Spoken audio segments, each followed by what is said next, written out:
Most people are used to seeing cards like this in an Infernoid deck. I played version with this enough, but there is one thing that I do not like about this. Because you're playing cards like this, there's random milling. And I personally do not like that, especially with this build that you're going to see. I play a lot more spell and traps that I would like to actually draw rather than just randomly mill them. I don't want to play any of these. I'm doing something different. Perhaps something different that you might have seen before. I'm not saying that not playing these is bad. I just wanted to do something else, so that's what I'm doing. We're not playing any of these motherfuckers. So if that's what you was expecting, sorry. Starting with the monsters, I think this is pretty damn obvious. If you saw the previous video, this shouldn't be much of a surprise.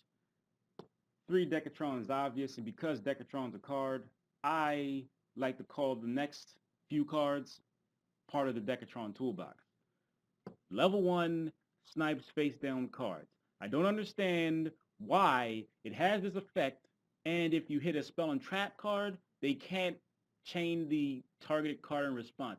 I'm not complaining, I just don't understand why this card has the effect. This is particularly good against Shaddolls. They occasionally set shit, and it's nice to get that motherfucker off the field without attacking into it, right? Right. At least that's how I feel about it. Tool of the level 2 has pretty high defense, and it doesn't destroy.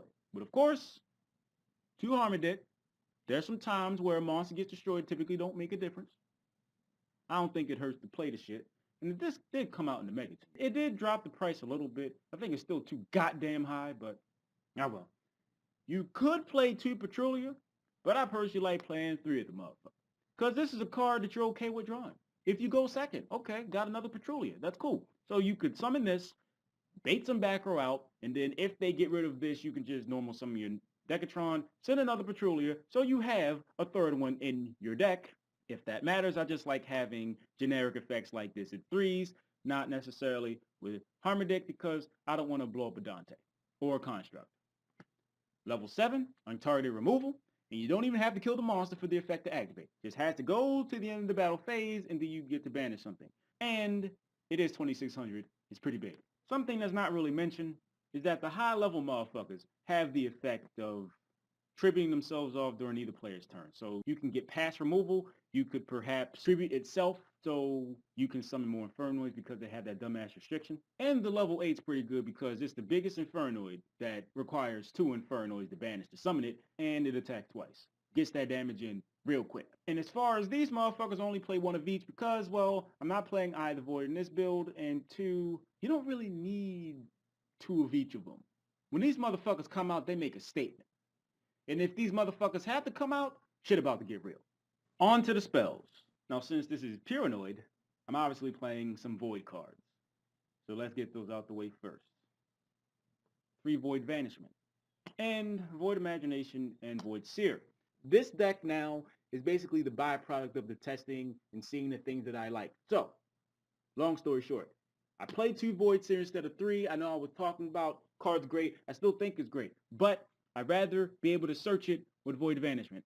I'm actually just okay with playing 2, and this also has something to do with the cards that I play in this deck, which I will get to in a moment. Void Imagination is a decent card. If you get it off, summon Tierra, send about like 6 from your deck to the grave. That's good. Set shit up. Tierra actually does set up other things, but I'll get to that a bit later. But Void Imagination has another effect that makes all big motherfucker Infernoids level 1. So you can really have a field of this motherfucker, and this motherfucker out. Even though the damage that your opponent would take is cut in half. Who cares? These motherfuckers are out. Other spells I play, Book of Moon. Infernoids do not count face down monsters. If you have a Tierra up, you can Book of Moon it, then summon more Infernoids, then flip summon Tierra. And it acts as Book of Moon does against other decks. It disrupts plays and all the crap. 2 Dark Hole. Because I want to clear the field, possibly of my monsters too. Because Tierra is big as shit, if this bitch is out and I have no way to get it off the field, I can't summon any more Infernoids. So after she's summoned, and if I want to do anything else, I can Dark Hole the field. That's why I do not play Regeki. Burial and 1 from 1. There's very few traps. 3 Void Launch. Yes, this card is slow as shit, and I wish it was faster. I wish that it would happen on each player's standby phase, so you just have more fodder for your Infernoids. But this card is a necessary evil specifically because I don't play anything Reasoning, Monster Gate, Foolish Burial, Fiend Grieving, any of that shit. I just play this card. It is also nice when this bitch is summoned, she does not destroy face-up void spell and traps. So you're relatively safe there. And it is nice to have continual source of Infernoids to banish because they feed off each other to summon each other. Shit's weird, it's cannibalistic, but I'm only playing the cards. I am not them. And this is like a tutor for these big motherfuckers. Void Purification. This card, I feel the effect should be switched. I actually think that you should be able to have two out at the same time, but this functions a few ways. I mentioned before talking about Decatron being able to be looped over and over again. There's one reason, but the second effect is actually kind of useful because I don't play anything else really. You can only play one burial, so it acts as a very, very slow burial from a different dimension, and it's face up. But this matters because of the next trap. Solemn Scolding reads, if this card is the only set card in your Spell or Trap card zone. I mentioned there's a reason why I only play two voids here. In the case of these, you can activate these without effect. They're continuous. I do not think Solemn Scolding is a bad card. It does require a little bit of workaround, but I do not think that this card is bad because it stops everything that Warning stops, and it stops more than Solemn Judgment. And we can't play Solemn Judgment. Yep, 3,000 life is a whole lot, but this is my logic. You're playing Infernoid, a deck that kills your opponent pretty motherfucking fast. And your life does not really matter until you get to zero. With the stuff that this shit stops, it can even stop a Solemn Warning on one of your big motherfuckers. If I really draw a copy that I can't use, I can discard it for Vanishment. Solemn Scalding stops everything. It's Divine Wrath, it's Dark Bribe, it's all that shit. I think the only thing it can't stop is Mass Pendulum Summons.